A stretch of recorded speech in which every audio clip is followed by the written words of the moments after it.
This news is brought to you by Coop Showroom near PG College, Nangal Road, Una।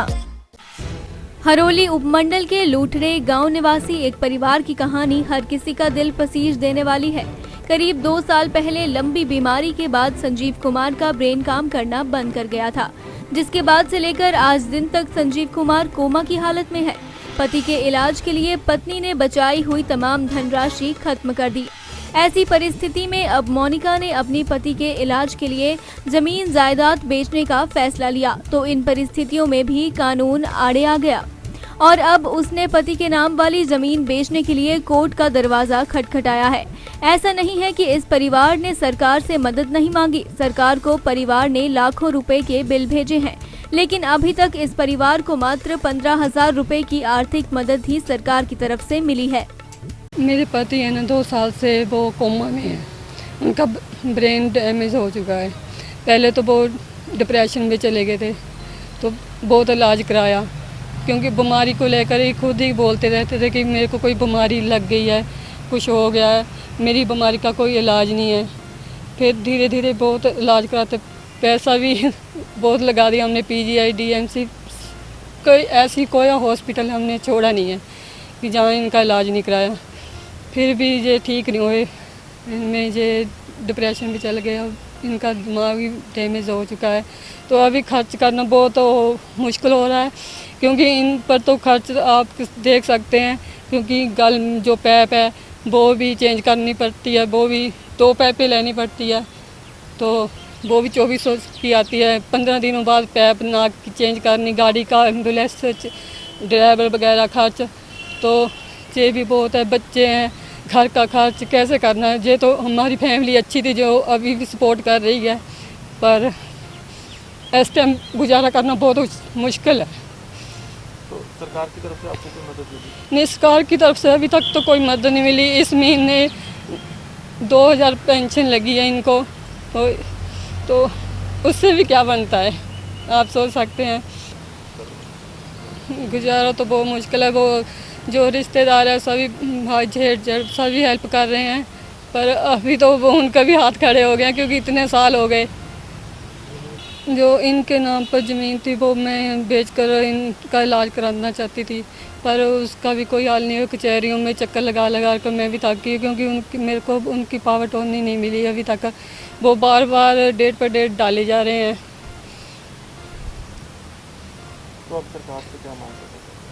बस यही चाहती हूँ कि मैं ये ज़मीन बेच कर इनका इलाज, मैं तो सरकार से ये भी नहीं चाहती भी मेरी कोई हेल्प करे। बस मैं ये चाहती हूँ कि मैं इनका इलाज करना चाहती हूँ, कि ये ठीक हो जाए जल्दी, अपने बच्चों को देखो, अपनी फैमिली को देखें। देखो जी, 2 साल लगभग हो चली। ये पहले 2 साल पहले डिप्रेशन में थे। डिप्रेशन का इलाज कराते कराते हम काफ़ी हॉस्पिटल में चक्कर काटे जी, लेकिन इनका इलाज डिप्रेशन ठीक नहीं हो पाया जी। उसके बाद इन्होंने अपना ब्रेन डैमेज कर लिया जी। हम PGI में रहे जी, PGI बोला कि घर ले जाओ जी, अभी इनका दिमाग नहीं चलेगा। अभी उसकी दवाई लगातार 2 साल से चल रही है जी, जबकि जो दवाई जो है 2200 रुपये की पर मंथ आ रही थी। और अभी हम भी इनकी मदद करते करते थक ले, क्योंकि जितना मेरे में दम था मैंने उतना पूरा अपना लगा दिया जी। हमारा इतना भाइयों का प्यार था, प्यार की मोहब्बत से हमने अभी तक इनको बोला कि आपने डरना नहीं, जब तक हमारे पास दम हम साथ आपका देंगे जी। उसके बाद अभी इनकी नाम कुछ ज़मीन थी, वो ज़मीन इन्होंने अपने लिए घर बनाने के लिए ली थी। उस ज़मीन का नाम संजीव कुमार का है हिस्ट्री में। अब वो ज़मीन उसकी मिसेज बेच नहीं सकती, क्योंकि उसके पावर टोनी नहीं मिल रही जी। पावर टोनी लेने के लिए तहसीलदार जी के पास काफ़ी चक्कर काटे। उसके बाद तहसीलदार जी ने मना कर दिया कि मेरे को ये पावर नहीं है। फिर हमने अभी कोर्ट में केस किया हुआ, कोर्ट का केस अभी चल रहा है, अभी तक वो भी पावर टोनी नहीं मिली हुई। तो इनका लिए खर्च करना बहुत मुश्किल है, जबकि इनके लिए बच्चे भी छोटे हैं। उसके बाद बच्चे की जो बाजू टूट गई है उसको भी पैसा लगा जी, लेकिन अभी इनका घर का खर्चा करना बहुत मुश्किल हो रहा है जी। गवर्नमेंट की तरफ से इनको जो मदद मिली है, जो बिल थे, हमने PGI के बिल दिए थे लगभग 60,000 के राम कुमार जी के पास, तो उन्होंने हमारे को 15,000 रुपया चेक दिया जी। उसके बाद हमने 1.5 लाख के बिल दे रखे हैं सत्ती जी के पास, अभी उसका कोई हमारे को अभी तक नहीं आया। और लगभग उसको 1.5 साल हो गया जी बिल दिए हुए, उसका भी कोई पैसा नहीं मिला जी। पेंशन इनको सहारा से 2,000 रुपये की लगी है जी। सरकार से क्या मांग रही है? सहारा से हम ये कह रहे हैं, हम सरकार के साथ है जी। जो सरकार हम इनके घर की स्थिति को देखते हुए इनको मदद ज़्यादा से ज़्यादा मदद मिलनी चाहिए। दिव्य हिमाचल TV के लिए ऊना से मुनिंदर अरोड़ा की रिपोर्ट।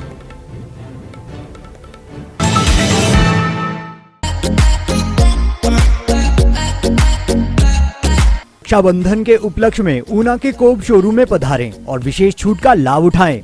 कोब शोरूम ऊना में 2 के साथ 5 फ्री का लाभ उठाएं।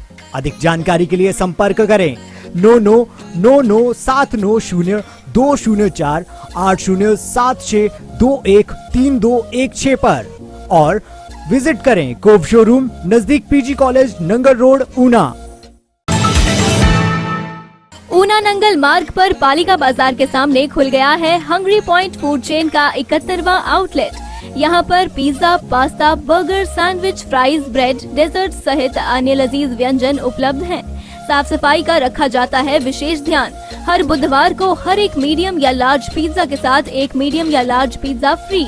शादियों, बर्थडे, किटी पार्टी व अन्य कार्यक्रमों के लिए विशेष ऑफर। 4 किलोमीटर एरिया में फ्री डिलीवरी। संपर्क करें 8054837777 या 8054847777। थाना कलां में खुल गया है फुलवाड़ी प्लेवे स्कूल।